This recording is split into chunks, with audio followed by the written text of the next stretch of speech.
Dari pikiran akan menghasilkan perbuatan. Dari perbuatan akan menghasilkan kebiasaan. Dari kebiasaan akan menghasilkan karakter. Dari karakter akan menghasilkan hidup dan masa depan kita.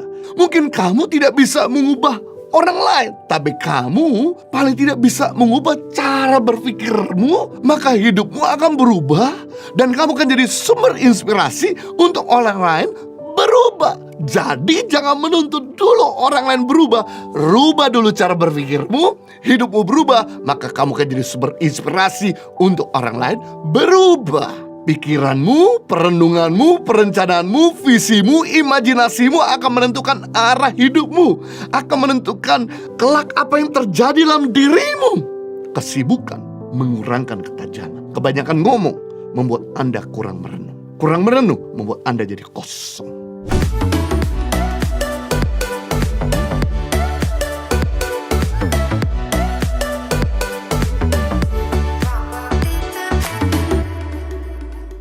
Baik, pada kesempatan ini kalau saudara senang dengan sebuah judul khotbah, saya mau samakan dengan topik pikiran yang sehat.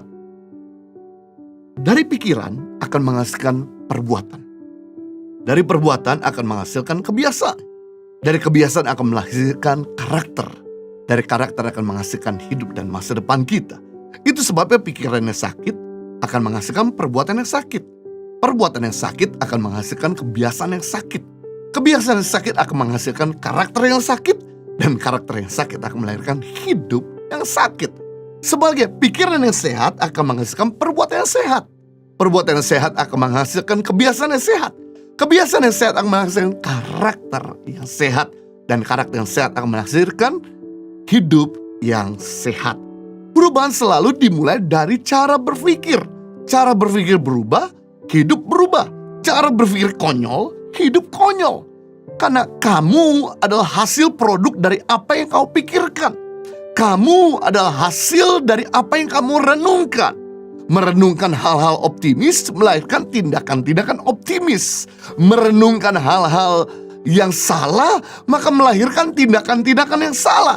Merenungkan hal-hal yang benar melahirkan tindakan-tindakan yang benar. Jadi pikirkanlah hal-hal yang berkualitas, maka hidupmu berkualitas. Orang jatuh dalam dosa tidak pernah terjadi secara sekejap. Orang jatuh dalam dosa pasti sudah direncanakan, sudah dipikirkan. Orang mau korupsi, orang mau merampok, orang mau berzina, pasti sudah direncanakan dulu. Tidak ada orang melakukan kejahatan tanpa dipikirkan dulu. Termasuk dosa pertama yang ada di jagat raya ini, ketika malaikat pemuji penyembah bernama Lucifer yang ada di surga itu jatuh di dalam kesombongan karena Lucifer memikirkan, bagaimana aku bisa disembah, bagaimana aku bisa berkuasa, bagaimana aku bisa memiliki segala-galanya, bagaimana aku bisa menyamai yang maha tinggi.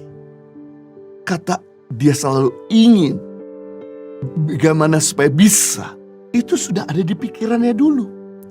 Akibatnya dia dipikirin, dia akhirnya melakukan sebuah tindakan dan dia jatuh di dalam dosa dan dibuang dari surga ke bumi. Itu sebabnya senjata iblis untuk menjatuhkan manusia, ia serang melalui pikirannya. Melalui pikiran. Saat manusia berjumpa dengan iblis, dan kemudian iblis berkata bahwa buah ini membuat kamu menjadi sama seperti Tuhan. Kemudian manusia berkata, enggak, justru waktu kami makan, maka kami akan mati. Kami akan jatuh dalam dosa. Kemudian iblis berkata, tidak, justru buah ini baik. Karena Allah takut membuat kamu jadi seperti dia, makanya dia larang untuk kamu makan buah ini. Karena buah ini adalah buah yang membuat kamu menjadi seperti Tuhan. Karena manusia tergoda di pikirannya untuk jadi sama seperti Tuhan, maka manusia mengambil buah yang terlarang itu dan dia makan, akhirnya dia jatuh dalam dosa.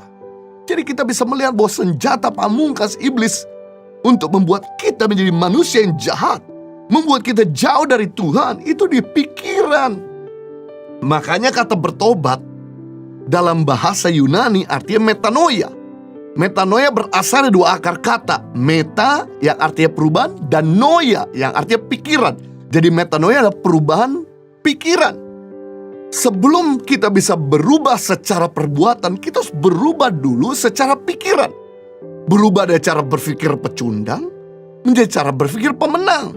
Berubah dari cara berpikir yang sempit jadi cara berpikir yang besar. Berubah dari cara berpikir fantastis jadi berpikir yang realistis. Berubah dari cara berpikir tidak mungkin jadi cara berpikir mungkin. Berubah dari cara berpikir negatif menjadi cara berpikir positif. Berubah dari cara berpikir dunia menjadi cara berpikir kerajaan Allah. Mungkin kamu tidak bisa mengubah orang lain, tapi kamu paling tidak bisa mengubah cara berpikirmu. Maka hidupmu akan berubah dan kamu akan jadi sumber inspirasi untuk orang lain berubah. Jadi jangan menuntut dulu orang lain berubah. Rubah dulu cara berpikirmu, hidupmu berubah, maka kamu akan jadi sumber inspirasi untuk orang lain berubah. Nah, saya mau bagikan ada 3 keuntungan kalau kita punya pikiran yang sehat.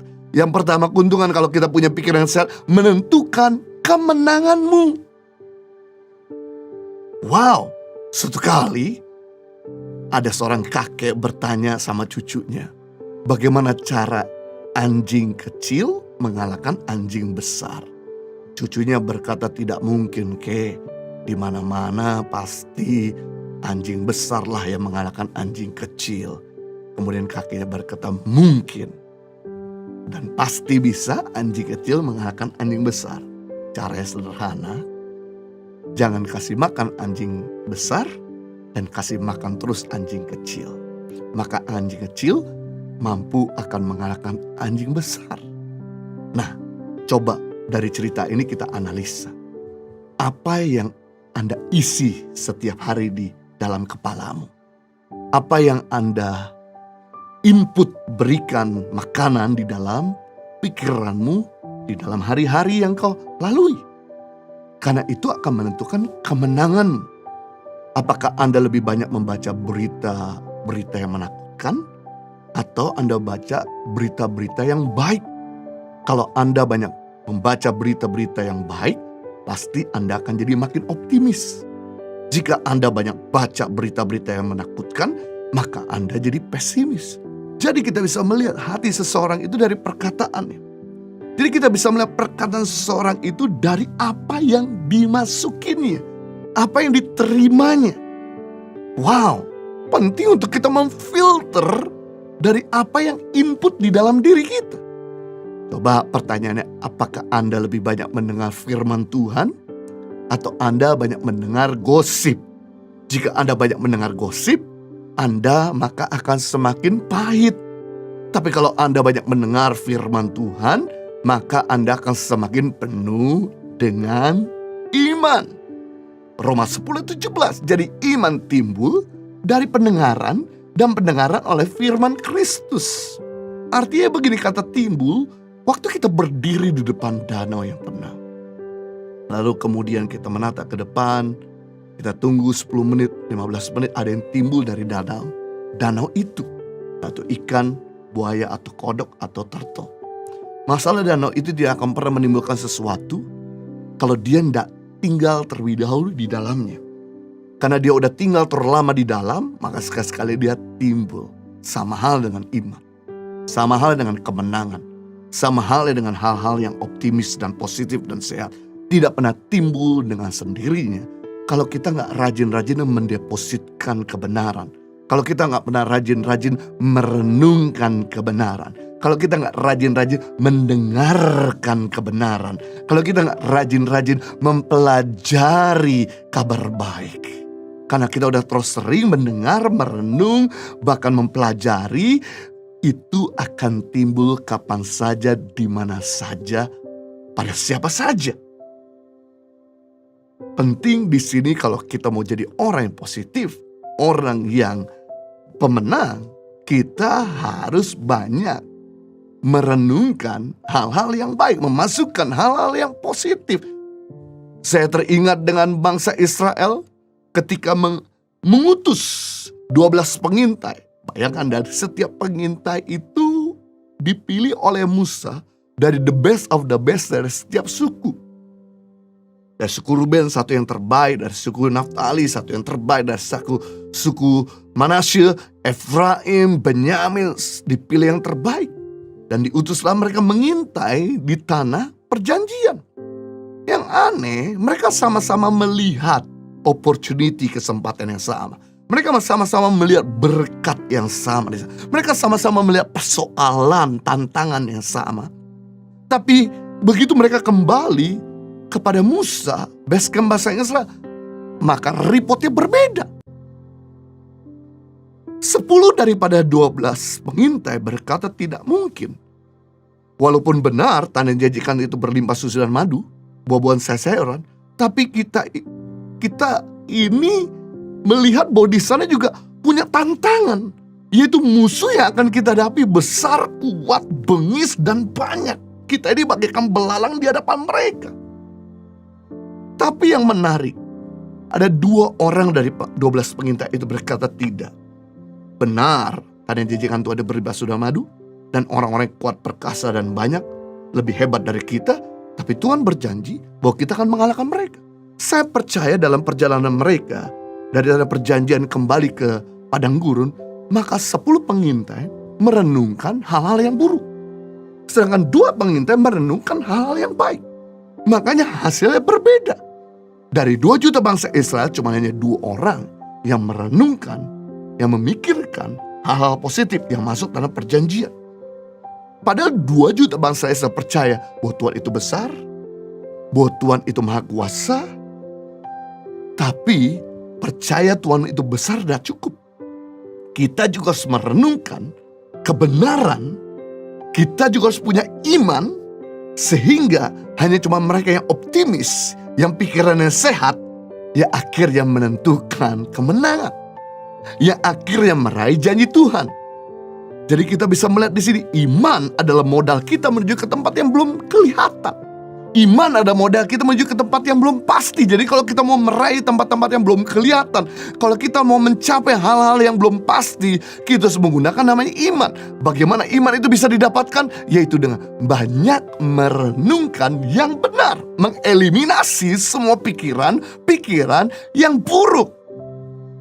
Keuntungan yang kedua, kalau kita punya pikiran yang sehat, menentukan masa depan kita.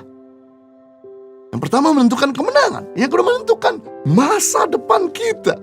Amsal 23 ayat 7. Sebab seperti orang membuat perhitungan dalam dirinya sendiri, demikianlah ia. Dalam terjemahan Indonesia Literature Translation dikatakan, sebab seperti orang berpikir dalam jiwanya, di dalam hatinya, demikianlah ia.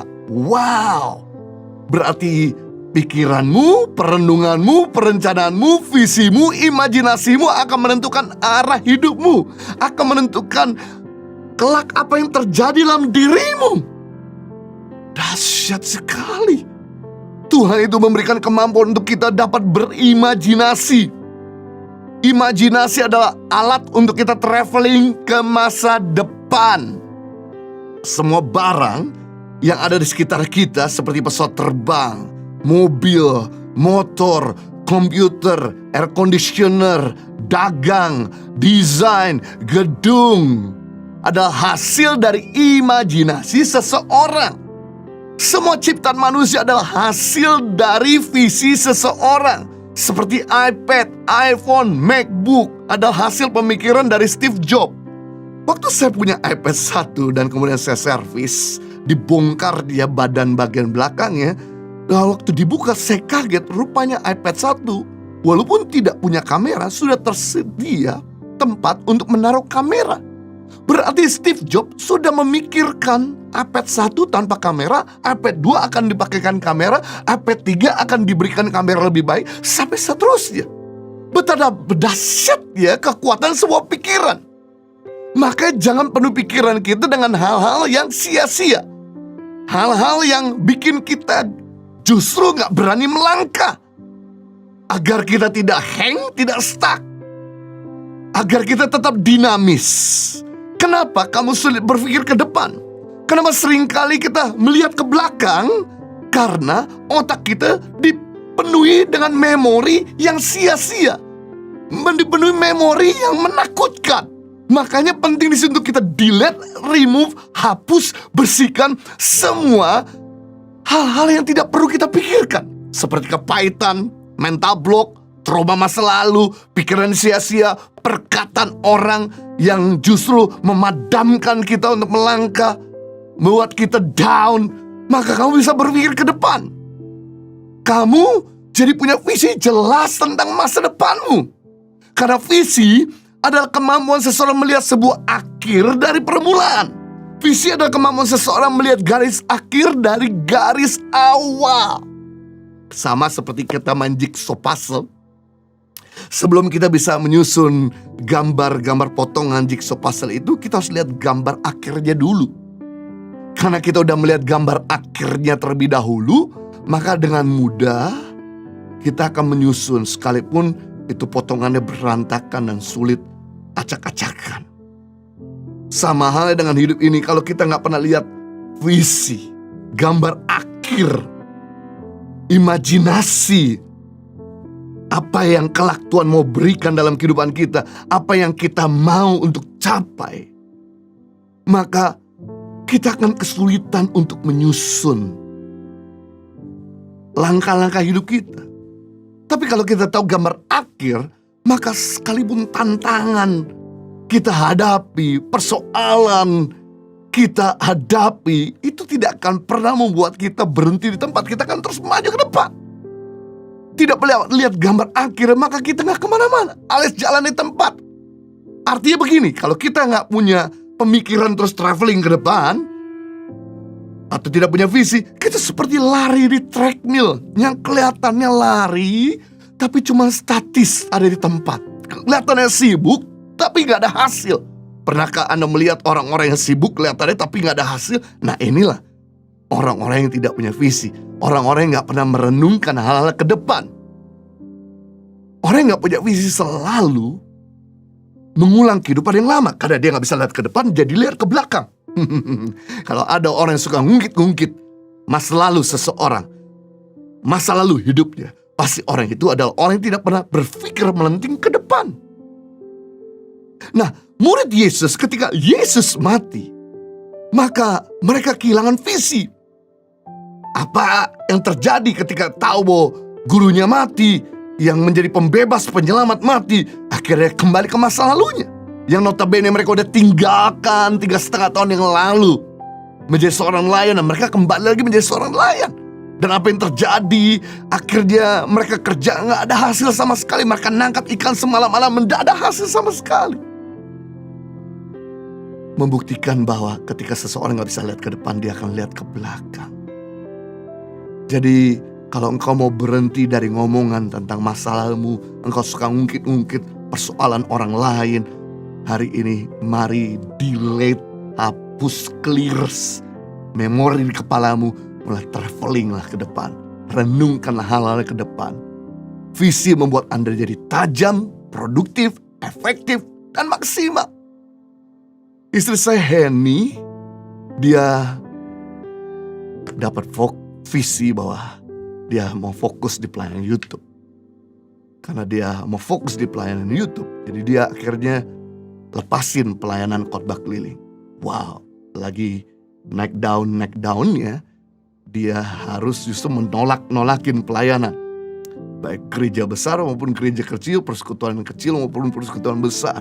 Walaupun mungkin tawaran yang lebih menggiurkan dan sebagainya, dia tetap komit dan fokus. Sebagai hasilnya, tidak heran apa yang disampaikan selalu dinanti-nantikan orang. Apa yang disampaikan selalu jadi berkat dan viral. Kesibukan mengurangkan ketajaman. Kebanyakan ngomong membuat Anda kurang merenung. Kurang merenung membuat Anda jadi kosong.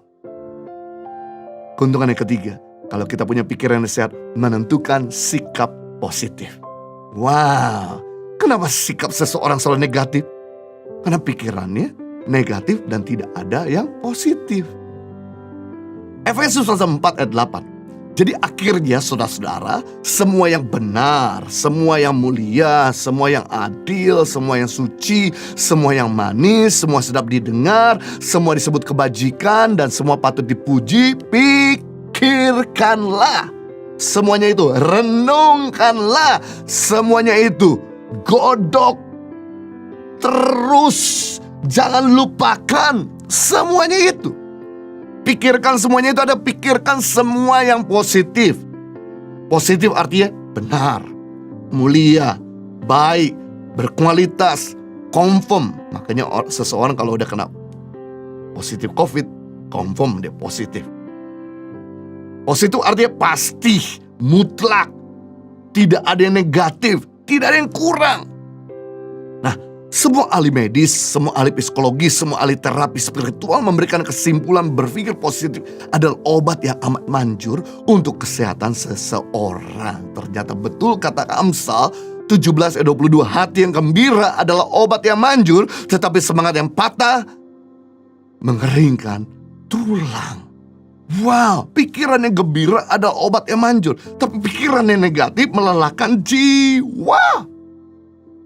Jadi kalau Anda itu sakit dan sembuh-sembuh, jangan cuma pikirkan obat. Boleh kita berobat, jangan cuma beristirahat saja. Boleh, wajib kita harus istirahat. Tapi juga kita pikirkan siapa lagi yang kita bisa ampuni. Siapa lagi yang kita bisa tolong. Siapa lagi yang kita bisa berkati. Tahukah saudara, waktu saudara mengampuni, itu udah obat yang paling manjur. Waktu Anda melepaskan pikiran negatif, itu adalah obat yang paling manjur. Sekalipun nih, Anda istirahat cukup, bisa berobat di tempat yang paling mahal. Tapi kalau hatimu penuh dengan dendam, pikiranmu selalu negatif, penyakit itu boleh sembuh karena obat. Tapi ada kemungkinan besar penyakit yang lain akan muncul. Sebaliknya mungkin Anda nggak bisa berobat tempat yang paling canggih atau beli obat yang paling mahal. Tapi kalau Anda mengampuni, pikiran Anda sehat, maka penyakit di dalam dirimu tidak akan pernah kerasan. Dia segera lari dan pergi. Wow, jadi di sini menentukan sikap kita ketika kita berpikir hal-hal yang positif. Dari pikiran yang sehat akan melahirkan sikap dan hidup yang sehat. Dari pikiran yang positif akan melahirkan sikap dan hidup yang positif. Hidup positif itu membina dan bukan menghina. Mendidik dan bukan membidik. Mengobati dan bukan melukai. Mengukuhkan dan bukan meruntuhkan. Saling menguatkan dan bukan saling melemahkan. Hidup positif itu mengajak dan bukan mengejek. Menyejukkan dan bukan memojokkan. Mengajar dan bukan menghajar. Saling belajar dan bukan saling bertengkar. Menasehati dan bukan mencaci maki. Merangkul dan bukan memukul. Mengajak bersabar dan bukan mengajak bertengkar. Hidup positif itu bergerak cepat dan bukan sibuk berdebat. Mencerdaskan dan bukan membodohkan. Menawarkan solusi dan bukan mengumbar janji. Berlomba dalam kebaikan dan bukan berlomba saling menjatuhkan. Menghadapi persoalan dan bukan lari dari persoalan. Mengatasi keadaan dan bukan meratapi kenyataan.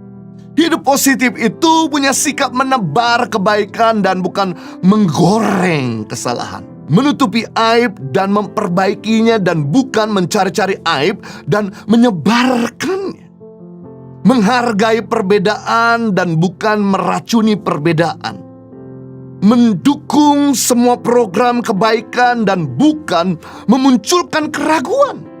Hidup positif itu memberi senyum yang manis dan bukan menjatuhkan vonis. Berjilai lelah menanggung problem umat dan bukan melelahkan umat. Menyatukan kesatuan dan bukan memecah belahkan kesatuan.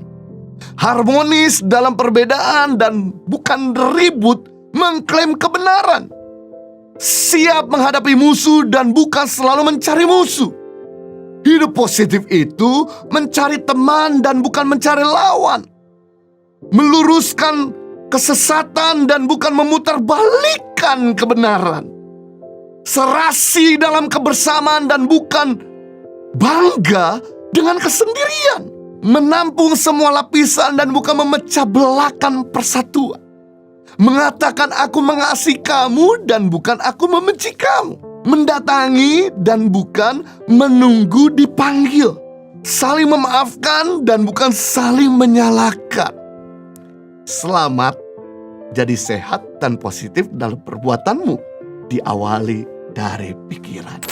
Impact Community Indonesia mengadakan 4 kali ibadah onsite setiap hari Minggu, pukul 9 waktu Indonesia Barat, pukul 11 waktu Indonesia Barat, pukul 13 waktu Indonesia Barat, dan pukul 15 waktu Indonesia Barat di MOI, Mall of Indonesia Kelapa Gading lantai P3. Ibadah pertama hingga ibadah ketiga disertai ibadah anak dan ibadah remaja. Pastikan kehadiran Anda.